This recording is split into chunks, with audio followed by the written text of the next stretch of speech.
Future Hindsight. What is the future of American democracy?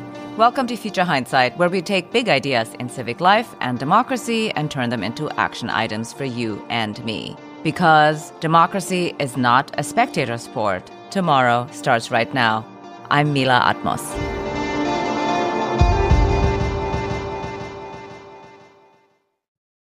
On the 250th anniversary of the signing of the Declaration of Independence, we find ourselves at a bit of a crossroads. There's a decision to be made in front of us. What will the future of American democracy be? Because if the future is truly going to be a multiracial democracy, we're going to have to fight for it. Our guest today is Steve Phillips. He's the founder of Democracy in Color, a political media organization dedicated to race, politics, and the multicultural progressive New American Majority. He's a host of Democracy in Color with Steve Phillips, and his new book is Are White Men Smarter Than Everybody Else? Playing Offense in the Fight for Racial Justice in America. We spoke to Steve about his previous book, How We Win the Civil War, and we're thrilled to have him with us again today. And before we start, if you want to support Future Hindsight and all the work we do as an independent podcast, please subscribe to our YouTube channel. It's easy and free, and it really goes a long way.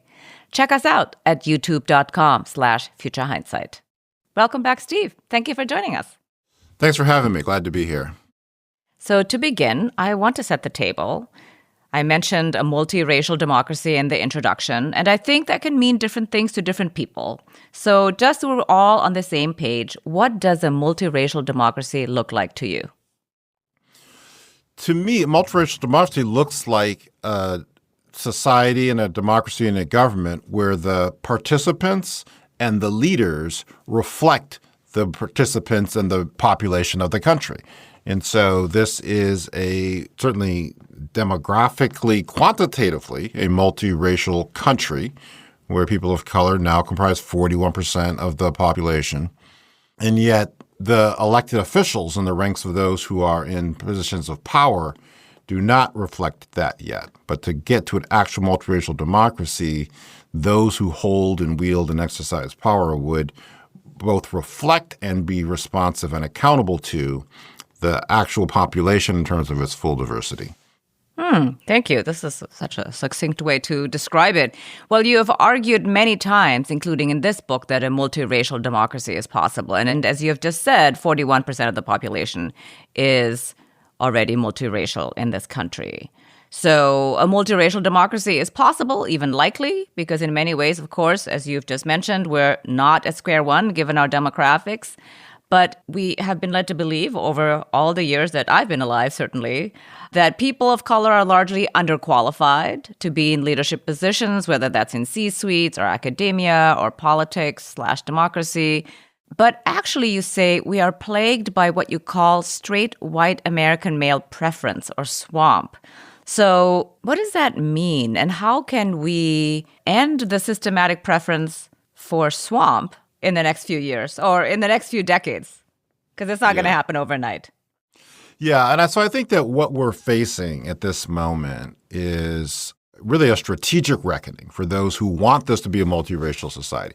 I would argue, and we discussed in my previous book as well, or How We Win the Civil War, where I was trying to show that the Confederates and their ideological and genealogical heirs have never stopped fighting the Civil War. And so we have been engaged in this country in an existential battle over the identity of this country. Is this primarily a white country, or is this primarily a multiracial democracy? And that battle has raged in all these different quarters, politically, socially, culturally, and literally, in terms of the Civil War, where 2% of the population, would be the equivalent of 7 million people today, were killed in this battle over whether this was going to be a white nation or not. So that's context for this in terms of how we got to the situation where we have such an unrepresentative situation. Right, I mean, May 25th, 2026 will be the 6 years from when George Floyd was murdered. July 4th, 2026 is going to be 250 years from the Declaration of Independence, a document which says that we believe that all are created equal. And yet we don't have that level of equality across the board. So I argue that those who have been championing equality, who've been working to advance this and put forward programs and solutions and remedies, that we have to rethink that situation, both because of the level of attack and assault and destruction that we're facing. And it's important to recognize that we had an abandonment and a diminution of commitment from the racial reckoning after George Floyd was killed. And that predated this administration coming in. The commitments that were made, the promises, the funding that was organized, the plans that were put in place, all began to atrophy and wither in the years before 2025. And then you have 2025, this administration comes in with its wrecking ball, all of its threats and attacks on DEI and affirmative action, anything in that regard. So we're at this decision point around how do we proceed and what do we actually do? And so what I'm arguing and concluding is that we've been far too focused on the underrepresentation of people of color and of women and of LGBTQ people. And so that leads inexorably to a deficit analysis. What are these people missing? They don't have enough training. They don't have enough education. Their families aren't together enough. That, all these different pieces about what's lacking among those who are not represented equally. And I'm arguing that we should change this conversation in our lens and our thinking to looking at the overrepresentation of white men.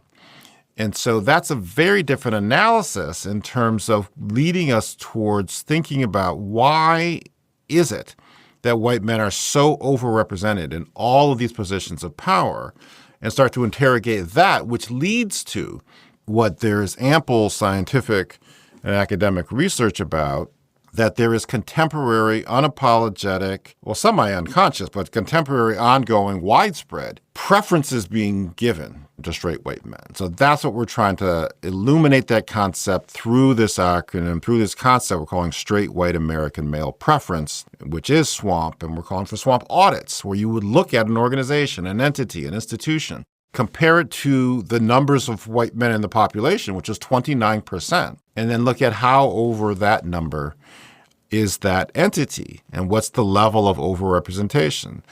And somebody referred to it as how swampy are they? Mm-hmm. And so that leads to a different conversation. Why is that the case? And what can we do to address and redress this ongoing preference for straight white men?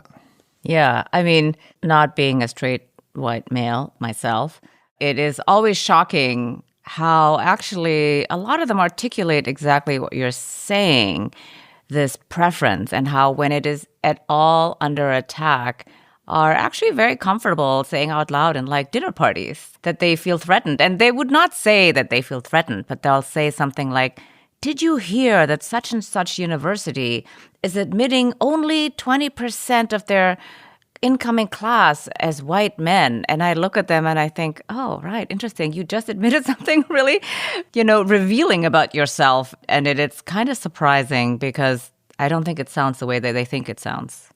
So you end your book with a 100-year strategy to achieve a multiracial democracy, Project 2126. And I think that seems realistic given everything you just mentioned about the Civil War. We find ourselves now 165 years from the start of the Civil War in 1861, and white supremacy continues to have a very strong grip on a significant part of the electorate. As you mentioned, they are not, of course, part of the majority, but they turn out to vote. And one of the core components of Project 2126 is an electoral strategy for the long term. But before we get there, we need to look at the historical record. And I kind of don't want to do a lessons learned question about the 2024 election, but I also feel like it's the easiest way for us to see where we must change. And you actually offer a really elegant explanation that I think is very helpful for the listener. So tell us, how would you explain what happened in the 2024 presidential election? So, well, first it's important to understand what did not happen. And that's part of the problem of this moment in terms of the strategic miscalculations that many progressives and many Democrats are making. Because there's this belief that we put before the country a choice in a referendum on this existential question of should this be a multiracial democracy, should this be a white country, and that we lost. And that leads to the lack of aggressiveness and in terms of defending the different things that are actually being attacked. And there's this capitulation to the concept and to the attacks because they're being so forcefully rolled out. We're just saying like, okay, well, I guess you had support and there was a mandate to dismantle all the progress towards equality. And that's not what happened.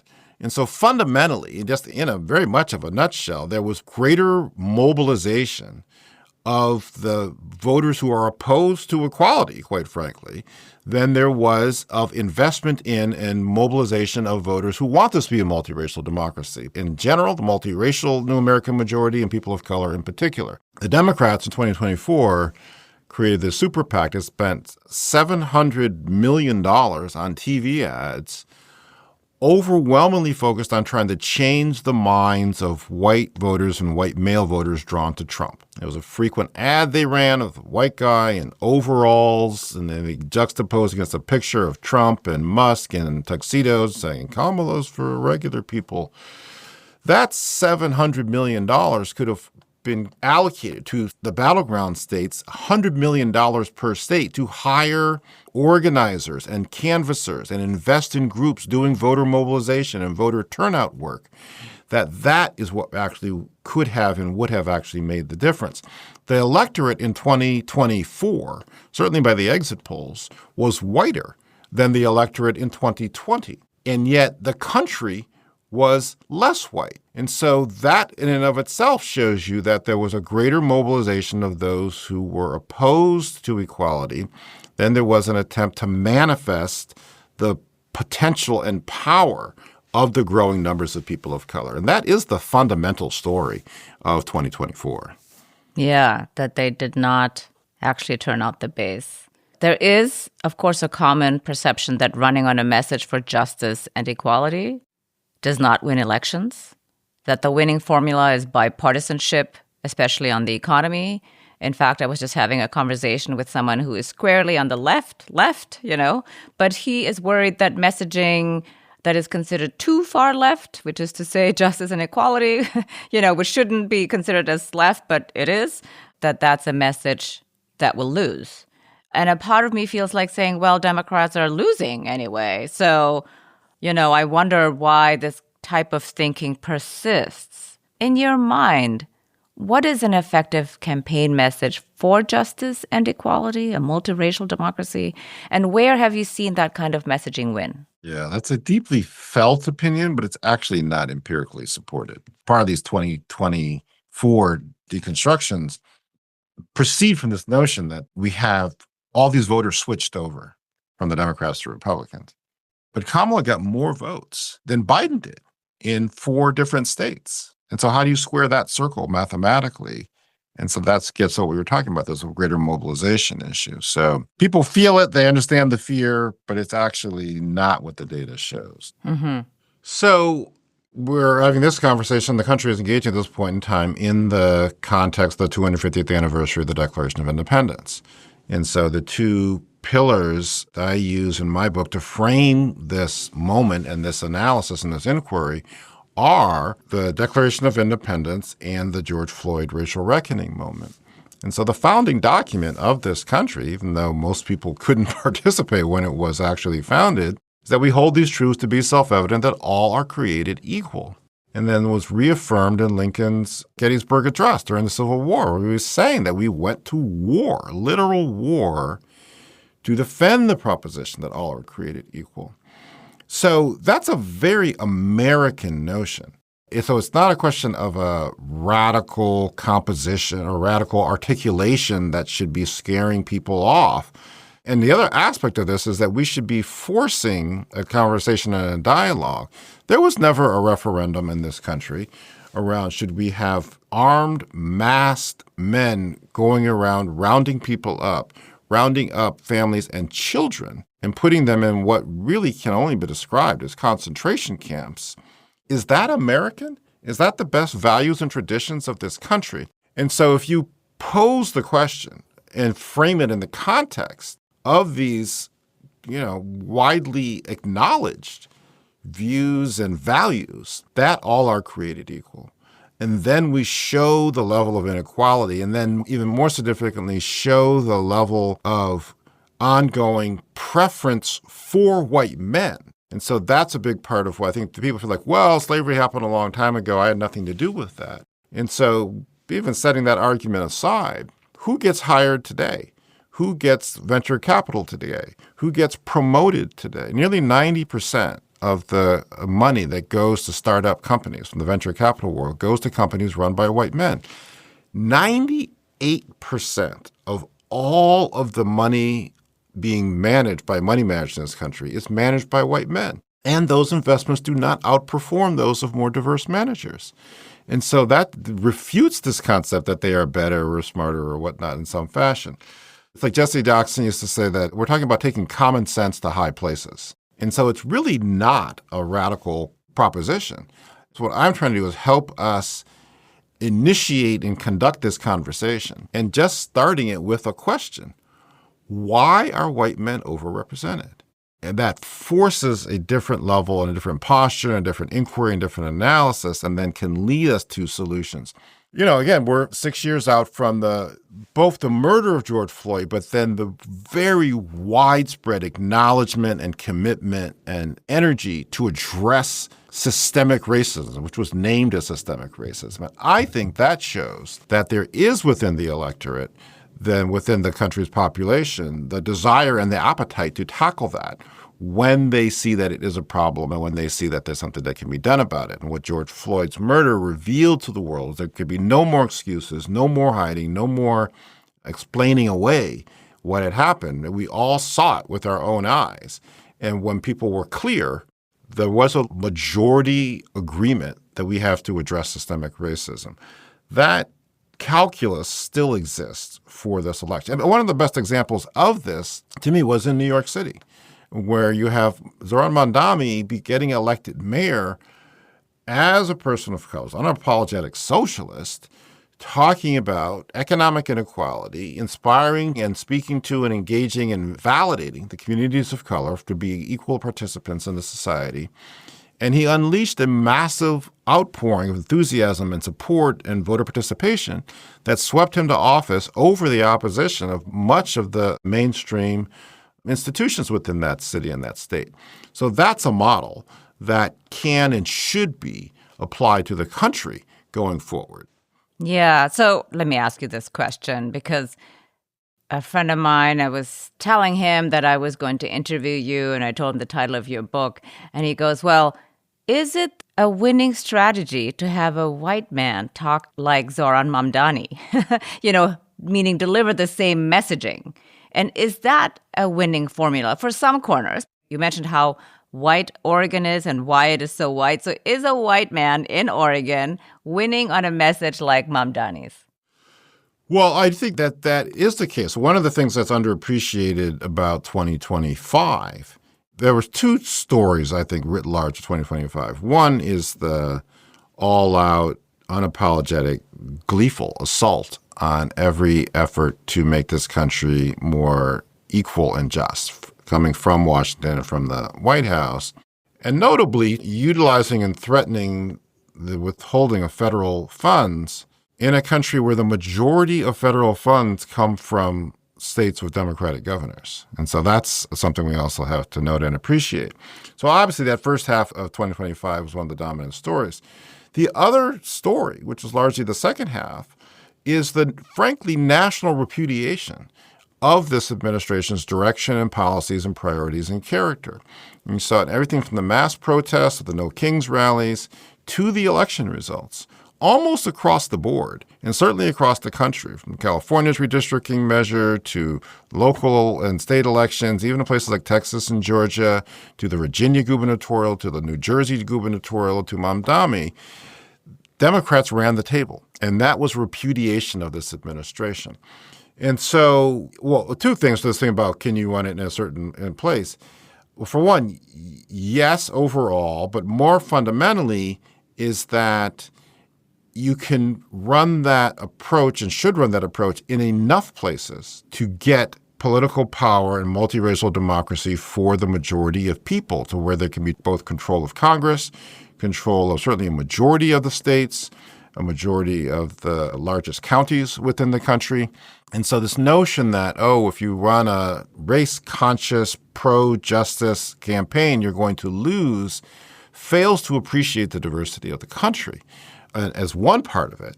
Again, people of color are 41% of the population. And the other part, this is why I tried to outline in my first book, Brown is the New White, and it's really critically important to recognize and appreciate that there have always been whites who have stood for and fought for justice and equality and who have wanted this to be a multiracial democracy themselves. Mm-hmm. Now, they've been a minority of whites, what I call a meaningful minority, but there are enough of them to ally with people of color to comprise a majority of the overall population nationally and in enough states and in enough congressional districts for us to turn things around and move forward.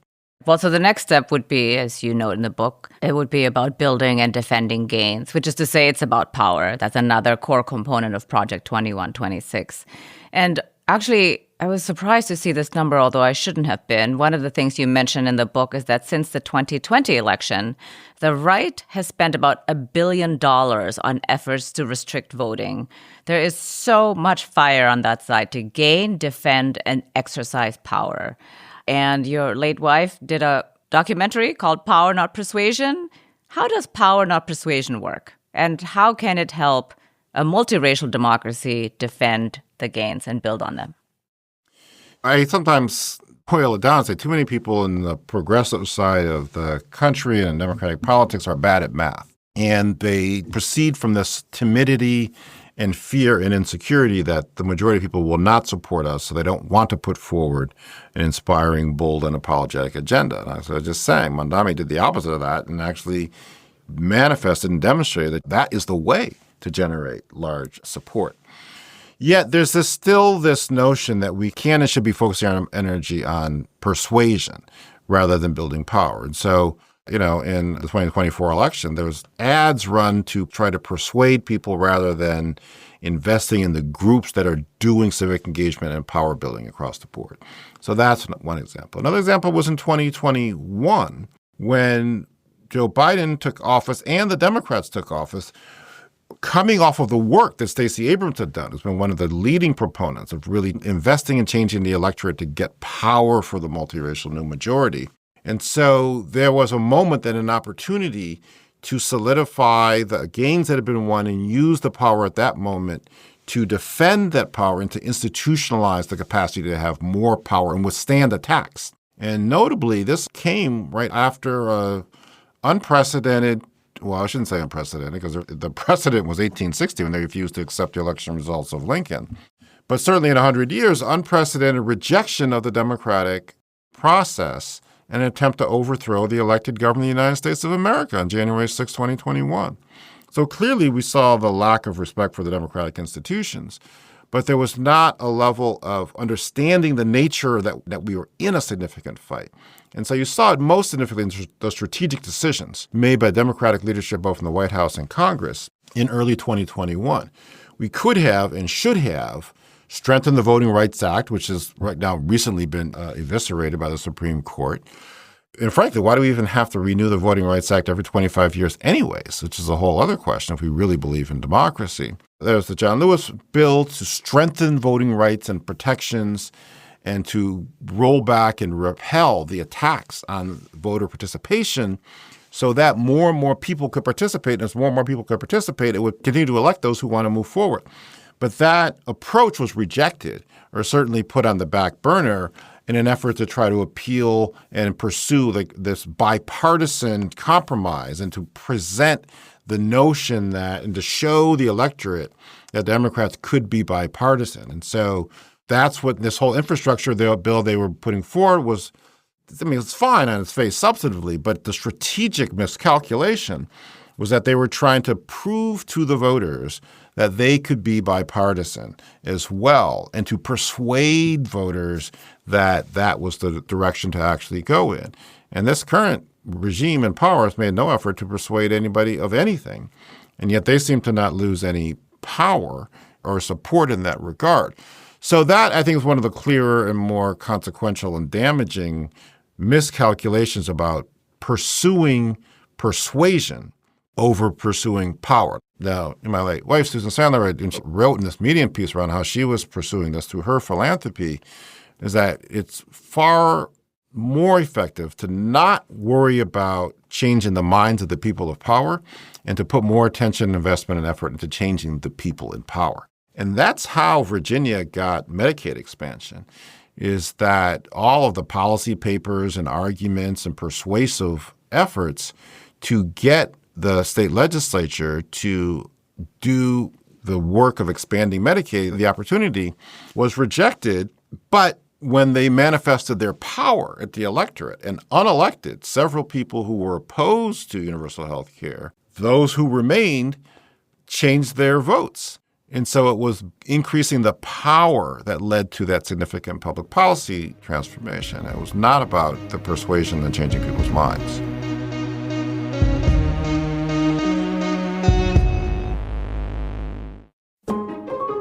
We'll be back with Steve in just a moment, so stick around. You have to hear this episode's Civic Spark, one small step we can all take to be more empowered and ignite collective change. But first, when I first started Future Hindsight back in 2018, every day seemed to introduce another question that needed an answer, and doing it all on my own was overwhelming. I'm sure you can relate. When your to-do list just grows and grows with new tasks every day, it can pretty easily start to take over your life if you're not careful. But what if you could find the right tool that not only helps you out, but simplifies everything? Sounds like a game changer, right? For millions of businesses out there, that tool is Shopify. Shopify is the commerce platform behind millions of businesses around the world and 10% of all e-commerce in the US. From household names like Cotopaxi to fresh brands that are just getting started. And Shopify is there for you too. You can get the word out as if you have a marketing team behind you. Easily create email and social media campaigns wherever your customers are scrolling or strolling. Now, you might be wondering, what if people haven't heard about my brand? It's okay. Shopify helps you find your customers with easy-to-run email and social media campaigns.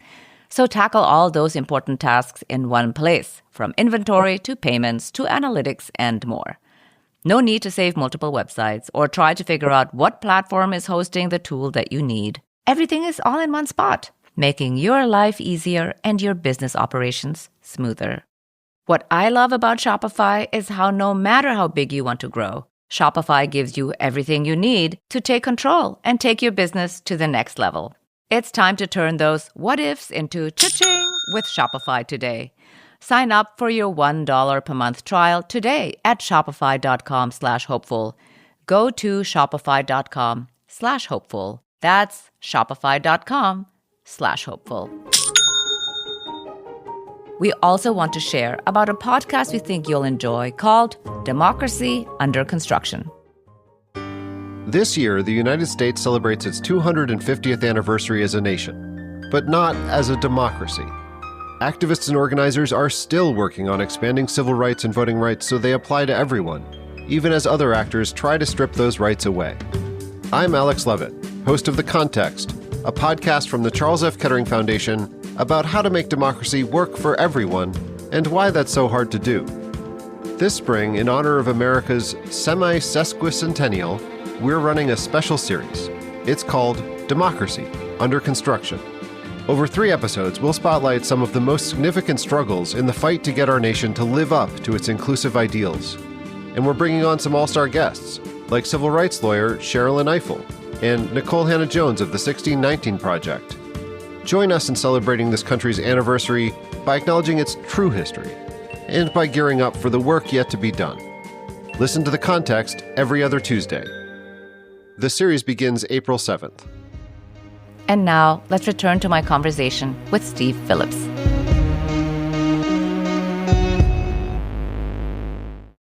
So I have a question about H.R. 1, the John Lewis bill to expand voting rights. Why did that fail? Why did H.R. 1 fail? I never understood that.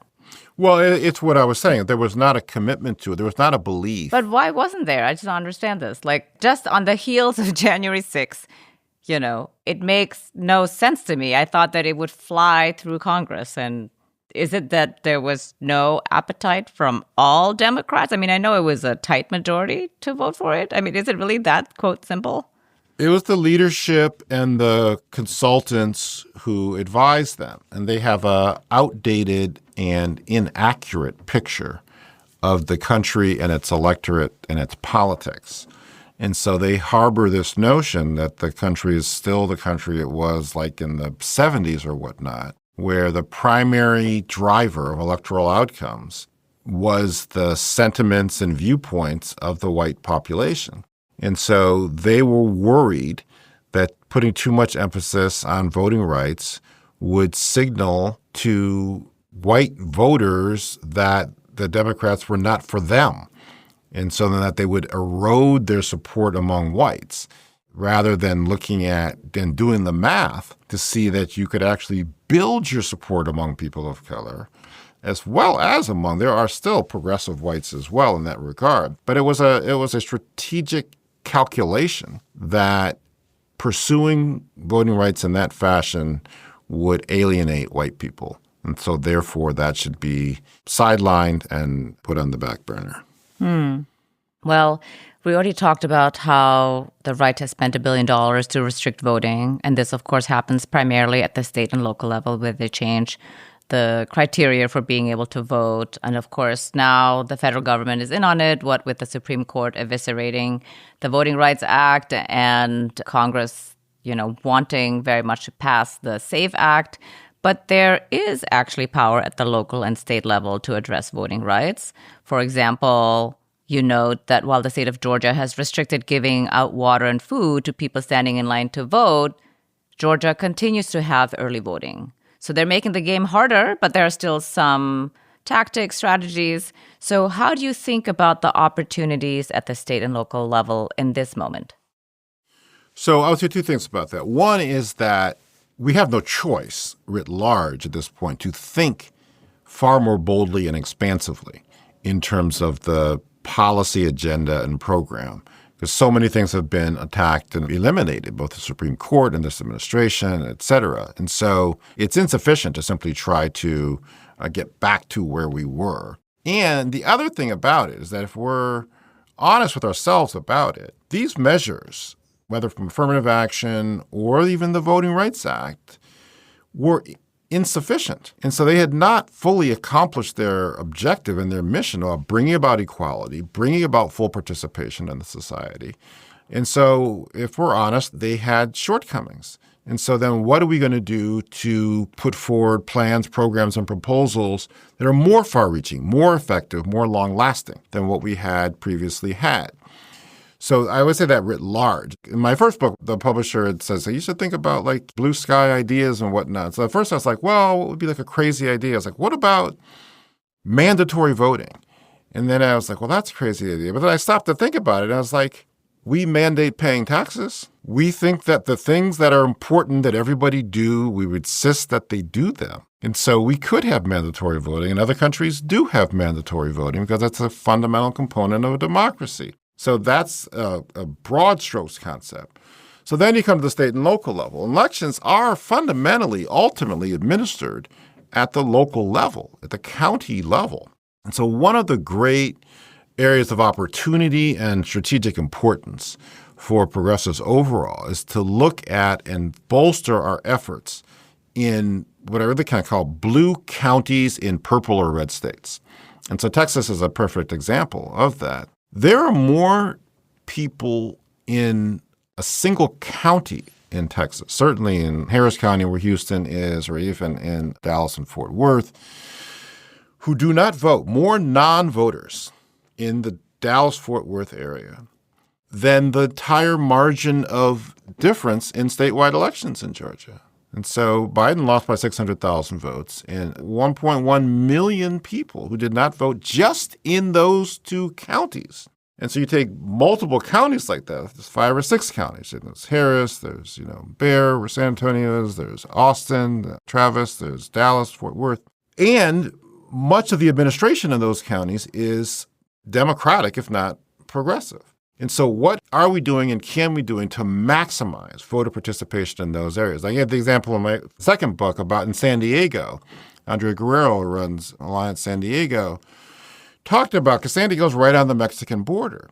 And there's like a law and a process in Mexico that you have to publicize the elections on like local radio so that everybody knows and there's a greater atmosphere and motivation for people to participate. But we don't do that in the United States. So San Diego voters would hear more about elections on Mexican radio than they would on San Diego radio.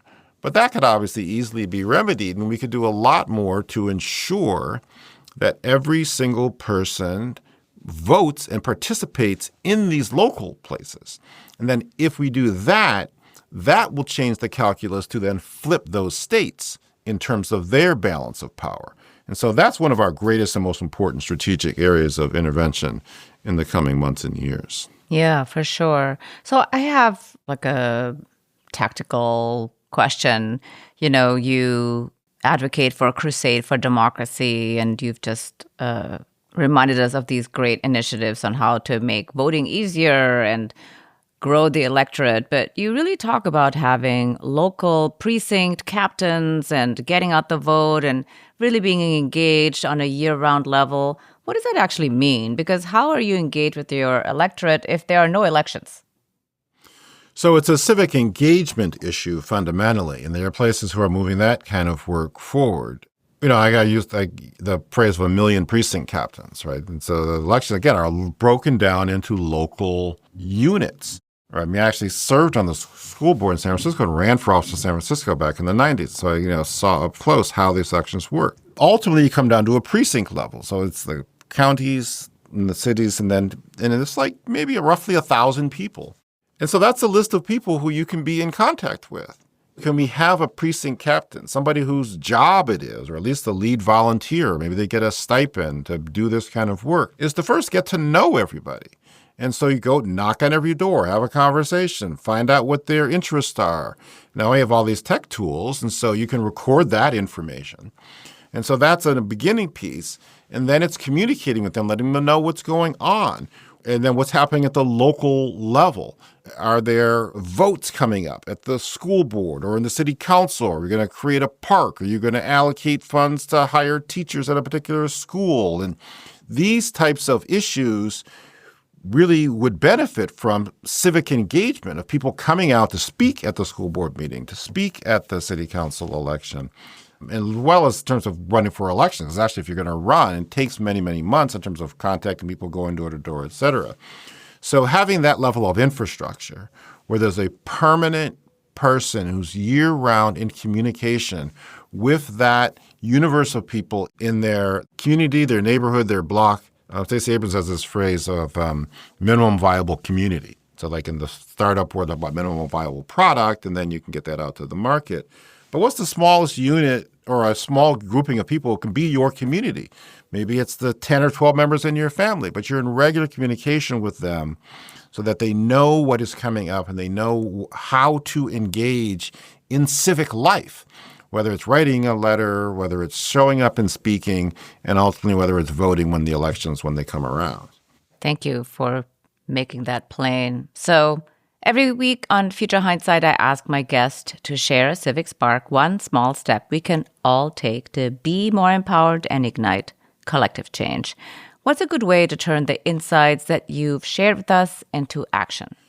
So this is something I've been talking with Stacey Abrams about in terms of, course, she's created this organization, American Pride Rising, which is one of the leading groups really defending DEI and other remedies to move towards equality. And so in this context, like I'm saying, she's sharing with me this concept of minimum viable community. So I would say two things. So one is, think about what is that community. It's a 10-person text thread that you could actually create that you would then be in communication with around different issues and things that are coming up. And so on an ongoing basis, as you see different articles that explain things, if there's an interesting podcast such as this one that you want to share with people, et cetera. So that's one piece, is finding your minimum viable community and working with them, staying in communication with them. The other piece is what I'm calling these swamp audits. And I think these minimum viable communities can do that. Because all this data is, we're this data-rich society, all this technological revolution. Look at the composition of the leadership of different either organizations or entities or corporations, and the allocation of money and positions of power. And so a lot of times in like local government areas, the city council, the school board might be somewhat more representative, but who's actually getting the contracts that are being let? In most particularly places where there is money management going on, who's managing that money? And so conduct your own swamp audit. You can go to a city or a county. Where are the pension funds invested? Who is managing those? This is public money. This is the workers' money. And so ask for that list of people who are managing that money and then look at the representation and overrepresentation of white men in terms of that particular realm. That's a swamp audit. And then have the conversation. Go back to the decision makers. And so you can post all this on social media, or you can go to a city council meeting, present this information, and ask them, are we going to have a hearing around who is managing the money of this city, and why is that so overrepresented in terms of white men, which then ultimately leads up a question around double bottom line investments and ways that, so why don't cities, as part of their investment strategy, give mortgages to school teachers so they can be local to the community and have roots and also pay that mortgage back, which will be an investment coming back to the city. And so there are things like that that could be done. And so individuals can advance that work. So get your minimum viable community, your crew of people, conduct a swamp audit on a particular target or institution or organization, and then insist upon a conversation. And then after that conversation, ask what's the plan of action to redress that situation. Good advice. I also want to mention here that I'm really impressed by how you have all the numbers at your fingertips and you are showing the error of the ways in people not using the math correctly. So last question, looking into the future, what makes you hopeful?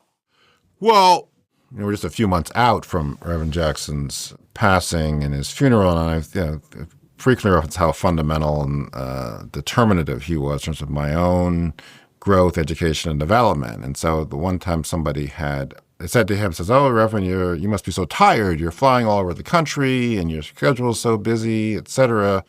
And then without missing a beat, he says, "It beats picking cotton." And so in terms of having a historical lens, I think that's one piece. But fundamentally, I am inspired and hopeful and energized, particularly by young people, and particularly by college students who are still doing this type of work. There's an organization called Get Free that is organizing college students on campuses across the country who want to continue to work for racial justice and to support those types of efforts. And we do a podcast, Democracy in Color podcast, and we had a high school senior who's going to be an entering freshman in college talking about the work that she had done. And she had actually spearheaded and passed a bill in the state of California around reproductive rights as a high school senior. And she says, "My first bill that I passed." And so there's a level of energy and creativity and determination from the young people that I feel, well, both historically is what has propelled social change and what gives me great inspiration and motivation and confidence that we're going to be able to turn these things around here. Yeah, here. Thank you so much, Steve, for joining me on Future Hindsight. It was really a pleasure to have you back on the show. Thanks for having me. I appreciate it. Steve Phillips is the founder of Democracy in Color and the author of Are White Men Smarter Than Everybody Else? Playing offense in the fight for racial justice in America. Remember, civic action doesn't have to be complicated. It's about small steps that spark progress, like sharing this episode with a friend. Let's recap this week's Civic Spark and fire up our collective power.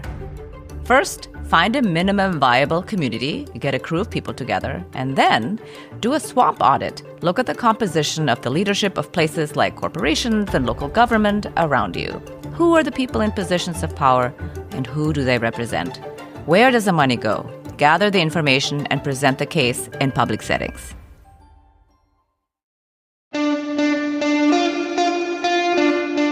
Next week on Future Hindsight, we're joined by Brian Adams. He's professor of political science at San Diego State University and the author of Activism, majority rule and local democracy. That's next time on Future Hindsight. Now, be sure to follow us on your podcast app so you'll never miss an episode. Oh, and while you're there, please leave us a review. It really goes a long way. And if you're listening on your browser, you can find Future Hindsight on Apple Podcasts, Spotify, or any other podcast app. We are here to build your civic action toolkit every week. So follow Future Hindsight now and we'll come right to you.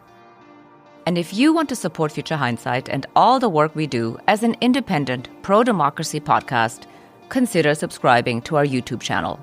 Head to youtube.com/Future Hindsight now. Thanks for tuning in. And until next time, see clearly, act boldly, and spark the change you want to see. This episode was produced by Zack, Travis, and me.